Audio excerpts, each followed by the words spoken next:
जय माता रानी। दोस्तों, माँ वैष्णवी की कृपा आपके और आपके समस्त परिवार के ऊपर सदैव बनाए रहे।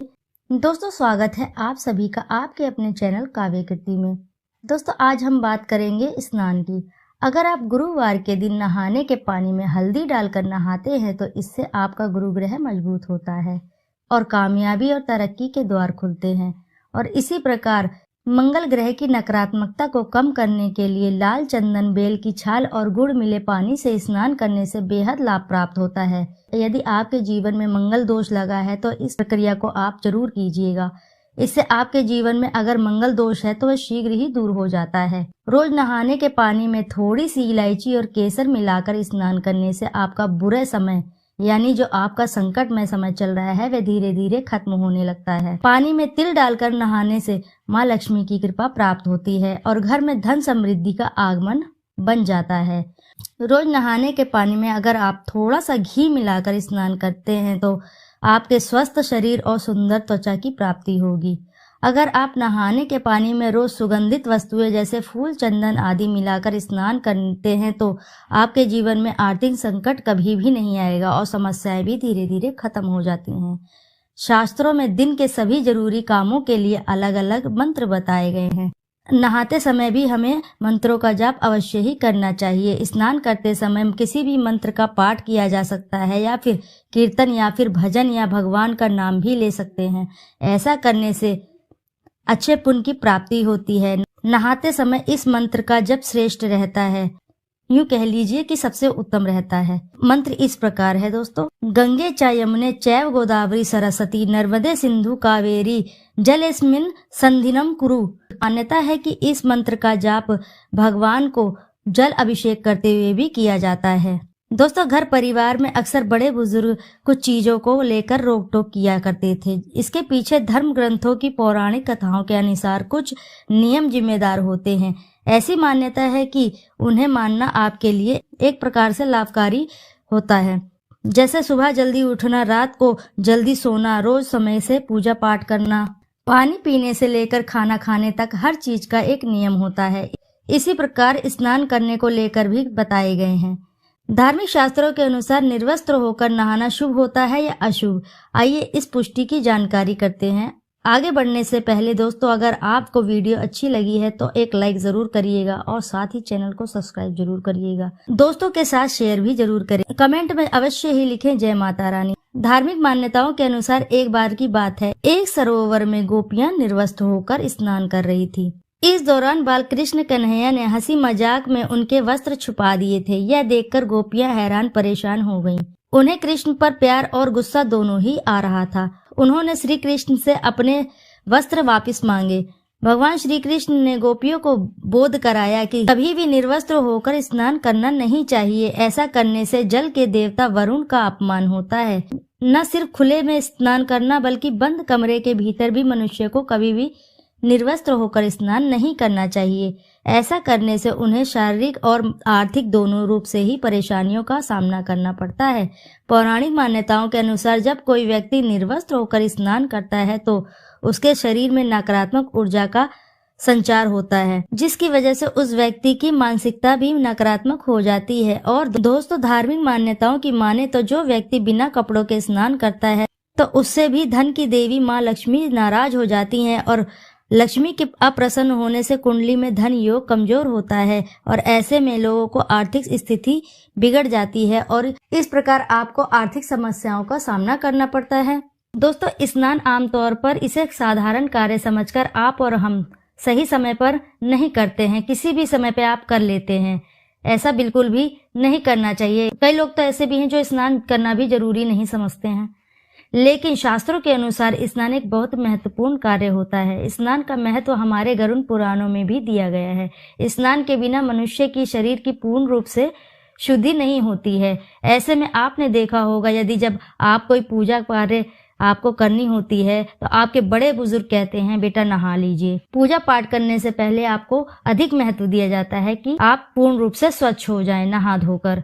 यदि जब तक आप स्नान नहीं करते हैं तो आपको पूजा पाठ के योग्य नहीं समझा जाता है। शास्त्रों में स्नान करने के लिए कई महत्वपूर्ण नियम बताए गए हैं। यदि इन नियमों का पूर्ण रूप से पालन किया जाए तो इसका बहुत ही अत्यधिक लाभ मिलता है। गरुड़ पुराण में स्नान करने का वर्णन किया गया है। जो भी व्यक्ति इस प्रकार स्नान करता है तो उसके पाप कर्म नष्ट हो जाते हैं तथा सुख, समृद्धि और ऐश्वर्य की प्राप्ति होती है।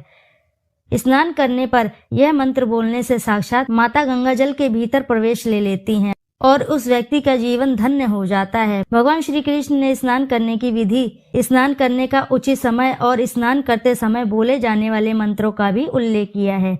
यदि कोई व्यक्ति बीमारी से पीड़ित है तो उसे भी किस प्रकार, किस समय स्नान करना चाहिए। यदि आप स्नान करते समय इन नियमों का पालन करेंगे तो आप सुख समृद्धि प्राप्त करेंगे। आपका जीवन इतना बदल जाएगा कि प्रत्येक कार्य में इतनी सफलता मिलेगी कि आप एक समृद्ध और कामयाब व्यक्ति बन जाएंगे। वहीं स्त्रियों को भी बाल धोते समय शास्त्रों के नियम का भी अवश्य ही पालन करना चाहिए।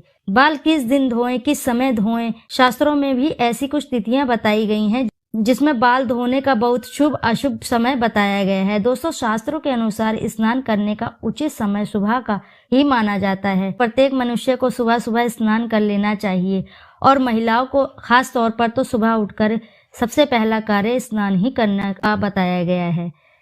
फिर उसके पश्चात पूजा पाठ अवश्य ही उन्हें करनी चाहिए। दोस्तों, शास्त्रों के अनुसार यदि कोई मनुष्य जब तक स्नान ना कर ले तो वह किसी भी शुभ कार्य करने योग्य नहीं रहता है।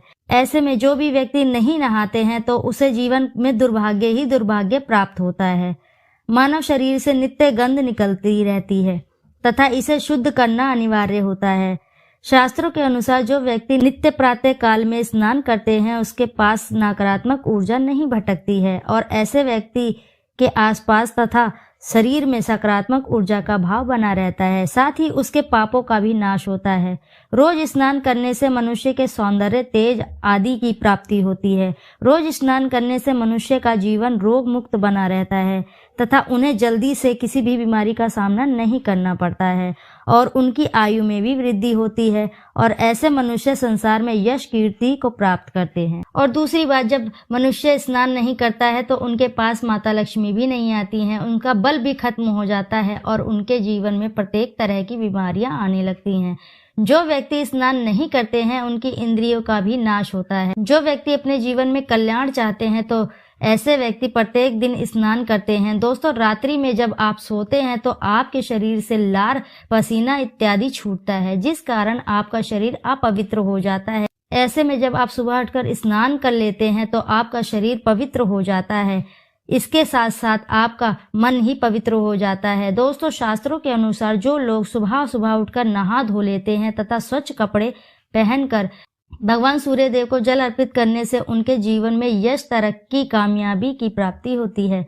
परंतु दोस्तों, सही समय पर किया गया स्नान फलदायी होते हैं, वहीं तथा गलत समय पर किया गया स्नान नुकसानदायी होता है। गरुड़ पुराण के अनुसार स्नान करने का उचित समय ब्रह्म मुहूर्त का ही बताया गया है। इस समय किया गया स्नान दीर्घायु को प्राप्त कराता है, दुख दरिद्रता का नाश होता है। इसी के साथ जानेंगे स्त्री को किस दिन बाल भूल कर भी नहीं धोने चाहिए। सुहागिन स्त्रियों का अमावस्या, पूर्णिमा एवं एकादशी के दिन बाल भूलकर भी नहीं धोने चाहिए। हमारे हिंदू धर्म में सभी उत्सव तिथि के अनुसार मनाए जाते हैं जो शुभ होते हैं। इसी वजह से स्त्रियां त्योहारों से एक दिन पहले ही बाल अवश्य धो लें, परंतु त्योहार वाले दिन भूलकर भी बाल ना धोएं। शास्त्रों के अनुसार सोमवार के दिन सुहागिन स्त्री अपने बाल को धो सकती है। अगर कोई स्त्री सुबह सोमवार व्रत रखती है तो उन्हें एक दिन पहले ही बाल अवश्य ही धो लेना चाहिए। इसी के साथ जिस स्त्री के पुत्र पुत्री का जन्म यदि सोमवार के दिन हुआ है तो ऐसे में उन स्त्री को उस दिन कतई भी बाल नहीं धोने चाहिए, अन्यथा उनके बच्चे का खुद ही अमंगल होने लगता है और उनके बच्चों पर भारी संकट घेरने लगते हैं। तो इस दिन भूलकर भी आप बाल ना धोएं। इसी के साथ बुधवार के दिन अगर आप बाल धोते वक्त बाल आपके टूटकर नाली में जाते हैं तो इससे लक्ष्मी की हानि होती है। ऐसा भी कहा जाता है कि बुधवार के दिन आपको कपड़े भी नहीं धोने चाहिए, क्योंकि यदि आपके कपड़ों पर आपके बाल होंगे तो उनका भी पानी में भीगना वर्जित है। ऐसा करने से आपके ऊपर आर्थिक संकट मंडरा सकता है। ऐसा करने से आपके ऊपर और आपके पति के ऊपर आर्थिक समस्याएं पैदा होती हैं। बुध को छोटे भाई बहन से जोड़कर देखा जाता है। छोटे भाई बहन हर किसी के प्रिय होते हैं। ऐसे में जब भी आप बुधवार के दिन बालों को धोती हैं तो आपके भाई बहनों को नुकसान पहुंचता है। इससे उनकी सेहत खराब होती है और उन्हें धन की हानि भी होती है। ऐसे में आप अपने भाई बहन के खुशहाल जीवन के लिए आपको बुधवार के दिन बिल्कुल भी बाल नहीं धोने चाहिए। बुधवार के दिन अगर आप बाल धोते हैं तो वह बाल टूटकर नाली में जाते हैं, तो इससे लक्ष्मी की हानि होती है। ऐसा भी कहा जाता है कि बुधवार के दिन आपको बुध का संबंध बालों, हाथों और नाखूनों से भी होता है। यदि आपका बुध कमजोर होगा तो आपको बालों के हाथों और नाखून, दांत से कमजोर होने की परेशानी हो सकती है। इसलिए आपको बुधवार के दिन बालों को नहीं धोना चाहिए।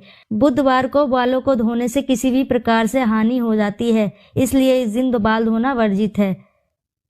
बालों को कटवाने की आवश्यकता भी इस दिन नहीं है और उलझे हुए बालों को भी सुलझाने की आवश्यकता इस दिन बिल्कुल भी नहीं है। बुध का संबंध आपके विवेक से भी होता है। यदि आप बुधवार के दिन बाल को धोते हैं तो आपका विवेक खो सकता है, आप गलत निर्णय ले सकते हैं और मुसीबत में पड़ सकते हैं। इतना ही नहीं, यदि बुध आपका कमजोर होगा तो आपकी वाणी भी खराब हो जाती है, घर में कलेश होगा और पति पत्नी के संबंध में दरार आ सकती है। दोस्तों, आशा है कि इस जानकारी से आपको लाभ अवश्य होगा। यदि जानकारी आपको पसंद आई है तो वीडियो को जरूर लाइक करें, चैनल को सब्सक्राइब करें और फिर मिलते हैं ऐसी ही किसी नई जानकारी के साथ। जब तक के लिए नमस्कार।